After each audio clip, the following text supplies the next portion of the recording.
Hello and welcome to my series of conversations with men and women whose ideas, vision and philosophy help define our contemporary world. My guest today is one of those icons who have helped expand the boundaries of our understanding and appreciation of cinema, Asian cinema in particular.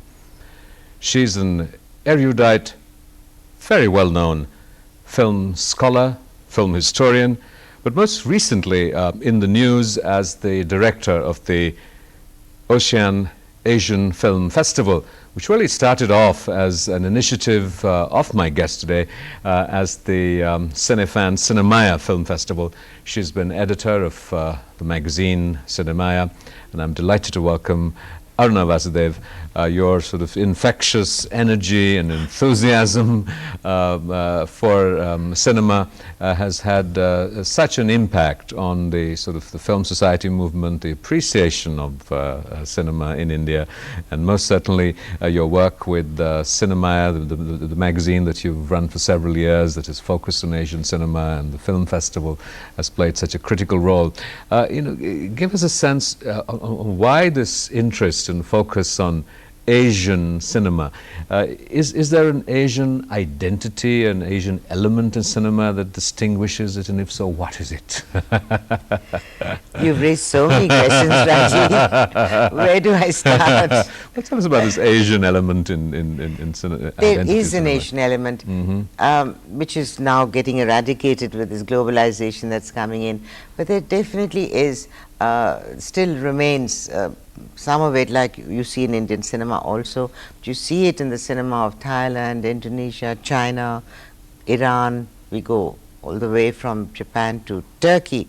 There is a commonality, and I think that's more in an approach to life, in the way you live, in the way you treat people, in the kind of relationships you have. I find, what's very interesting is when I started all this, it was 1988 when I started Cinéma, and I'd been preparing it for 5 years before that, seeing a lot of films from Asia. And I went to Korea, I think, first time in the mid-80s, and now, of course, I've been going practically every year. I find such a sweeping change in those very values which have come about as a result of economic prosperity. And so you realize that there is an impact that economic prosperity has on the way you are. And the countries that have done very well, China, Korea and Japan particularly, you see a change. You see a change in the way young people are, and you see a change reflected in the kind of films they make and what they make films about. But beyond sort of the thematic strands and obviously capturing contemporary reality and the Asian element in that, in terms of form, structure, the approach to cinema beyond the stories that they tell and the art of storytelling. Well, in those 25 years ago, they were just beginning to make really good films, but there was a handful of them. Now it's across the board. There are very good young filmmakers from all these countries, really good, and the techniques are getting more westernized, if you like, or more advanced technically in terms of production values and the manner in which they treat cinema. Great expertise.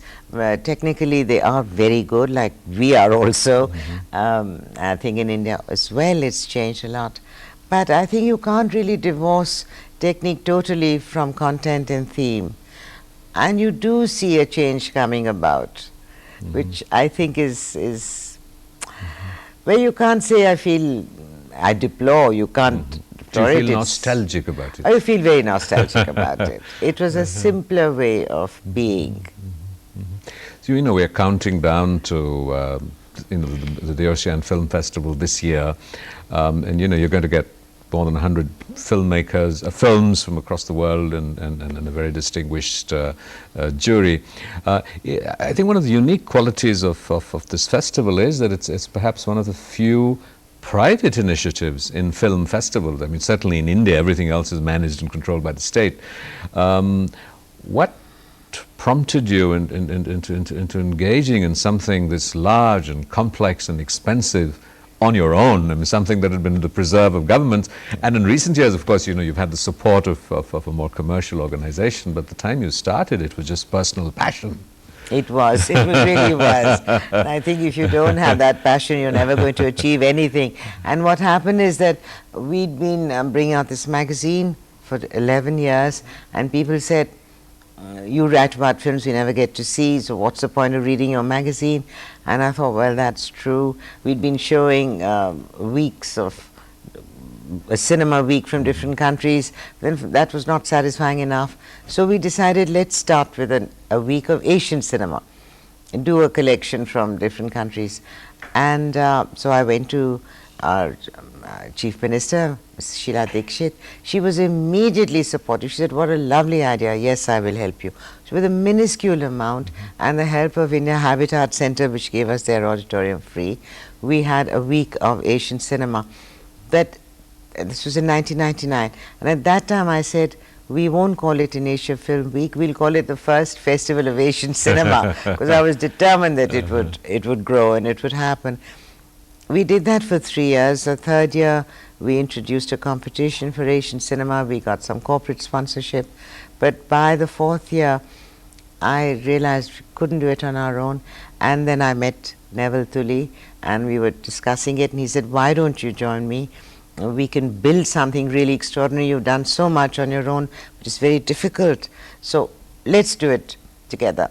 So I took a while, I thought about it, and I said, finally, this young man has such an extraordinary vision and such dynamism and energy that I would like to do it with him. So we joined up Oceans. Well, tell me about the scale and what this coming festival has to offer. And then it just suddenly exploded in size and the kind of films you could have and the people we could invite, which is what this year, we've gone from 20 films in 1999 to 120 films this year.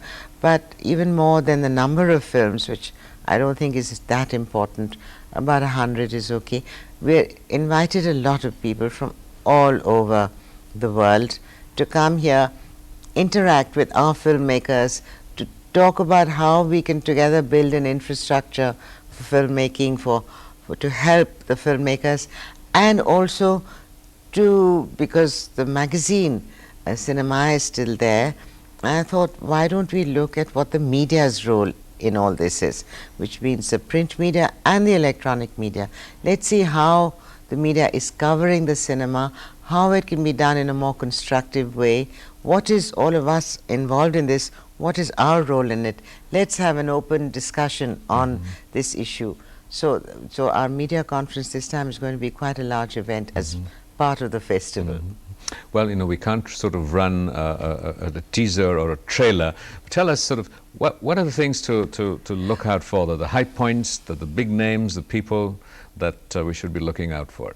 Well, we of have... course, every single film, but nonetheless, plug a few. Well, this is a year of commemorations, and last year we decided that this is the 2550th year of the birth of the Buddha, and we wanted to do a focus on films related to Buddhism, inspired by the life and message of the Buddha, and all over the world. So we're not restricting it to only Asia this time, and we're including Bertolucci's film Little Buddha.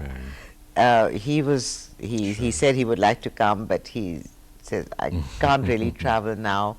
So we have, that's going to be a very lovely festival, because there's some beautiful films. Then our Arab section is getting bigger and more significant. We have a lot of directors and actors coming from the different Arab countries. We have the first film made in Saudi Arabia, the first film made in Yemen, and the first film ever made in Oman. So I think that's going to be quite exciting to see how the birth of a film industry in 3 different countries. Tell me, there's barely, I would imagine there isn't a significant film festival in the world that you haven't been to. What is sort of the hallmark or a measure of a good festival? And well, first tell us that, and then I'll ask you to apply it to your own festival. Because, you know, whenever there's a festival in India, and usually the government festivals, there's so much coverage in the media of how terrible everything is, that sometimes you wonder, well, what would a good festival really be? Well, come to our festival.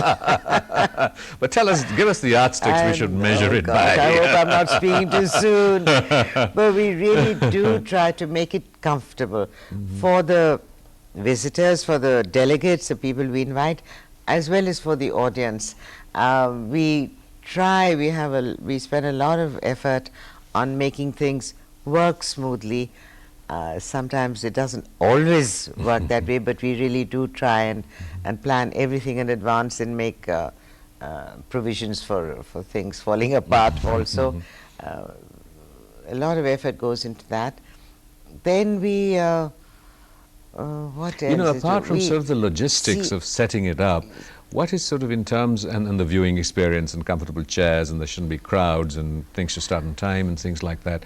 But what about, you know, the selection of films, you know, the process of discourse around them that gets facilitated, that makes it a more intense experience than the passive viewing of films? Well, right from the beginning we've always introduced every film, and as far as possible, whenever the director or actor or producer or someone connected to the film is there, then we bring them together with the audience. And I've had people come to me even in the past and say, I think what I love about your festival is that we see the directors, so the film becomes much more real to us, and we sometimes even have an opportunity to talk to them, which is very important. So we try to make it into a more friendly, more open festival, not where the delegates are kept aside from the audience. There's a split. No, we try and bring them all together. We try and bring them all together now in City Fort, where the center becomes a big exhibition we have in the foyer where everybody meets. We set up places where people can get together and meet each other. We always present whoever is present at the festival at the film and have an exchange with the audience. So we try in what we can to get the audience more involved, not be just a passive viewer, but to do it. And we have a large number of open panel discussions and debates which are all free and open, so that the audience comes and participates. They can ask questions, they can get into a debate themselves with the speakers, so that everybody gets more gets to know each other. So I think this is sort of, in a sense, the value, the real value that you're adding in an era where you know, a lot of films are available on DVDs and home videos, and the charm of, you know, the nostalgia that you were talking about, when at film festivals you really got to see films that you would otherwise never be able to see. You're watching a conversation with the director of the Ocean Film Festival and film scholar, historian, critic Aruna Vasudev. We'll be right back after a short break. Don't go away. Welcome back to a continuing conversation with Aruna Vasudev, the director of the Ocean Film Festival. You know, I want to sort of rush into talking about you and your long interest and passion for cinema. But tell us briefly, there are still sort of few issues on this important festival that you're doing, that you're doing things to promote young talent, young filmmakers. You're working to like sort of talent camps where they will be empowered. Tell us about this and why this is so important. Well, 3 years ago we started this. It's an initiative of the Berlin Film Festival, and we discovered this and we said this is something we should do. And so it's in conjunction with the Berlin Film Festival. The 3rd year we'll be doing this. It's called Talent Campus, where you select from all the different applications you get 60 young people, and we are doing it through the subcontinent. So we have participants from Pakistan, Bangladesh, Sri Lanka, and in fact one from Iran also, where they come together over 5 days of intensive interaction with some of the best minds in cinema on all aspects of filmmaking. These are aspiring young filmmakers, and in between they have a chance to come to the festival and see all that's going on. I think the success of it is measured by the fact that some who participated in the first and the second, third time, they say, we want to come back and we want to do it again. No, but it is very exciting, and what it does is, if you're not in a film school, you still build a network, and networking is very important in cinema. So here they do get together, and then hopefully in the long run they will be working together also. Well, I should say that this is a facet of your, of your own sort of personality that I certainly personally celebrate, and as I've often sort of acknowledged that in my own youth, sort of, you were the producer of my first film out of film school, and I think that's a wonderful tradition that you have kept up of empowering other young people. But tell us about the time that you were a rookie editor in New York in what was it, late 50s, early 60s, and what was it that drew you to the magic of the cinema? There's so many cliches that abound, and you have spent, I don't know what, hundreds, thousands of hours, I was going to say, watching cinema, writing about it. What is it, sort of vicariously living and sort of immersing yourself in storytelling, other people's lives, the sort of the darkened room and just sort of submerging yourself in a narrative? What is it that excites you about it? I think what excites me most of all, is the worlds that cinema open up for you. You cannot physically in a single lifetime experience everything. There is no way anybody can do that.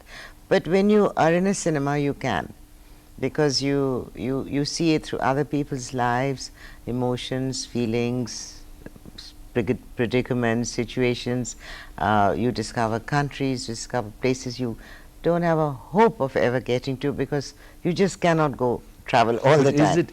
And what is that cinema adds in a way that reading about it, looking at a photograph, or even watching television doesn't do for you? Well, cinema stays with you much longer than television or a newspaper. It's like a novel which you go back to again and again. You can go back to a film and again and again, but it brings places you never knew alive for you. I was just telling someone the other day, I was in Argentina a year and a half ago for the first time in South America at a film festival, and I went one evening, we were in the city, and saw this group of women carrying a candle. It was a vigil they were keeping for the young people who had disappeared during those terrible years in Argentina. And I was quite shaken by it. I'd read about it, I'd heard about it, but I did see it, and then I went away. And a few months ago, I saw a film about that period. That film just shook you to the core, because it went deeper into what you just saw, you glimpsed, but the film took you into it. What happened to these people? Who were they? And now I will never forget what happened to them. It's added to me something to my life. It adds to your experience, and cinema does that to you more than anything else. It brings alive the situations and people to you. You've spent considerable time yourself being a filmmaker, though not perhaps of the eminence of the films that you now promote and write about. Was that sort of frustrating that you were a good filmmaker and not a great one? No, not at all. Not at all. I enjoyed it, but then I didn't have a passion for it, because if I'd had a passion, I would not have given it up. You would have been a great one. I would have been a great one, and I'd never have given it up. But I just so happened, I made some films. They worked, they didn't work, and then I found myself in Paris, and I thought, well, I want to read systematically about Indian cinema, and the best way to do it is to work towards a degree. Why not? So I said, I signed up for a doctorate. And there was this great master filmmaker that you encountered there. Alain René, I worked as a stagiaire, that's like a volunteer and assistant on his film, and I worked with Chabrol also in the same capacity. And then I went back to Paris and I did this PhD. They take a while to accept you, and then you do a year's attending classes and submit your summary of your thesis, and they examine you orally, and then they say, all right, you're accepted, and they give you 5 years to write a thesis. So I said, well, I'll do it sometime. And I went back to making films, to traveling back and forth, and until the 5 years were nearly up, and I thought I'd better do it. Also, I didn't like being Miss or Mrs. What is this nonsense? A man is not must. So I said, well, I'll be doctor. A good reason to do a So I PhD. thought that was good enough reason. So I did it. What was this on? It was on the political, legal and sociological aspects of censorship, particularly in Indian cinema. So it led me to read very systematically about Indian cinema, and then it got published as a book in India. I think it was about the first sort of serious book on Indian cinema. One earlier book had been written in the 50s by someone who had also done a thesis, and it was very valuable because otherwise it had to be all original research. Well, tell us about censorship, and you manage a very sort of prominent, eminent, well-known film festival now, and the issue of censorship keeps coming up, whether it is sort of the censorship or how we can regulate the portrayal of women on television and what it does to popular sensibilities and attitudes about women, to more extreme forms of censorship that looks at issues of sexuality, that looks at violence and political censorship. Do you have a sort of a brief take on censorship? Where do we draw the lines? Is it necessary? Can we do without it? This is a very ticklish question because there's no real answer. You can't very well say abolish censorship totally, because then you might pave the way for extremists of all kinds to make films and incite hatred, or incite child pornography or whatever, sure. Anything. And that is, it's a very tricky question in our situation today, because you can pave the way for this kind of thing. So you have to be a little careful. So I'm not for abolishing it totally, but to bringing in a measure of rationality to the way it's done. Now, what that way is, I really don't want to go into it, because it's very complex and complicated question. One would have to look at it in a way. But the thing is that it's very difficult to impose the kind of censorship we do impose in India, when you can see anything you want on video, you can open the internet and see everything. So as far as both political, religious, moral, sexual censorship is concerned, it doesn't make sense, because you see it all around you. Any child can switch on a computer at night and you get all these sexy messages on your emails.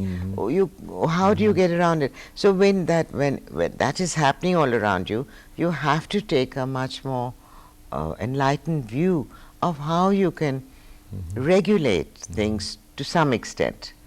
Ultimately, film is about storytelling, and you must have seen hundreds of thousands, not hundreds of thousands, but say, well, several thousand films, and the stories. What is your favorite movie story? The story, rather than asking you, what is the best film you've seen? And there must be, everybody has their sort of favorite 10, and Time Magazine have done 100, and what have you. What is the favorite story that you find, touched you, moved you, that you remember the most? Or I think one of my favorite films anywhere has been Pyasa. Guru Dutt's Pyasa. I thought Guru Dutt was wonderful, and this film particularly was very, not only touching for what it, moving for what it said, but in the manner in which it said it. But you really can't, I could pick a few films from each country. You can't see of all. Or a film that you haven't seen yet, or hasn't been made, and you'd like to see and have made, as a story, a form, a place, a filmmaker. There are a lot of things to tell. There still are a lot of areas that have not been touched upon. It's difficult to suddenly come out with something that I haven't that seen. was that, yeah. But it's like saying, there hasn't been a book written about a certain aspect of life that you have perhaps felt, not experienced. Because I think finally, I just want to come back to what it is about cinema. I think you enter another person's universe, and that's the difference between a great film and an average film that sets out to just entertain you is when the director is, if you talk cinema as a form of personal artistic expression, when it's a really great film, you enter into another person's psyche, another person's world, and then it becomes unique and different. Otherwise, it's how competently you tell a story.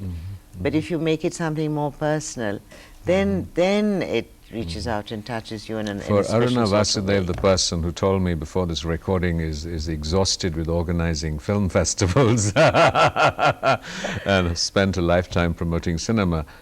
What next? What else? Oh. Give up cinema and start painting. Go and sit by the sea and do nothing for a while.